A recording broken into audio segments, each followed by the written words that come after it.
For many, many years, women were not allowed to vote in this country. Women were told by the world that they needed to stay at home and be quiet, that they weren't allowed to have opinions or stand up for themselves. But around 1890, a group of women came together and decided that they didn't agree with this way of thinking. They wanted to be able to tell people what they thought about things.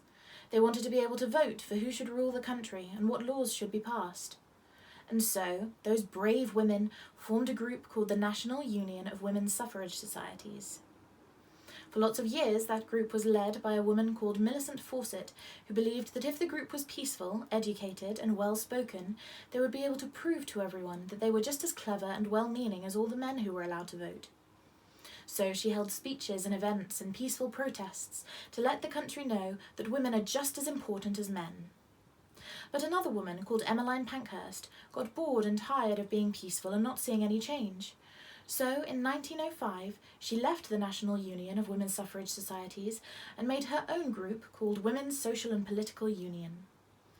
Emmeline led this group very differently to Millicent.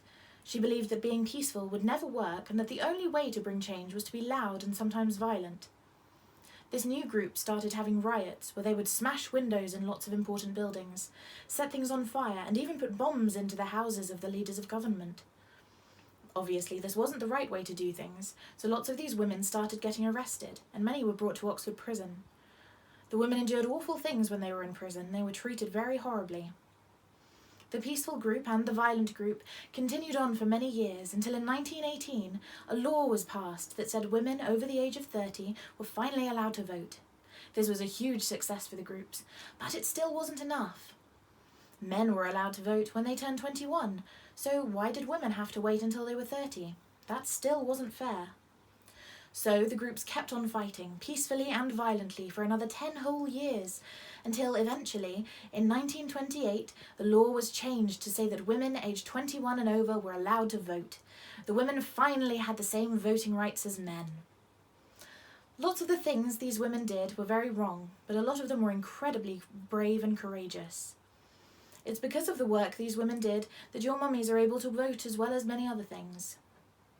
However, the work of these women is still not over.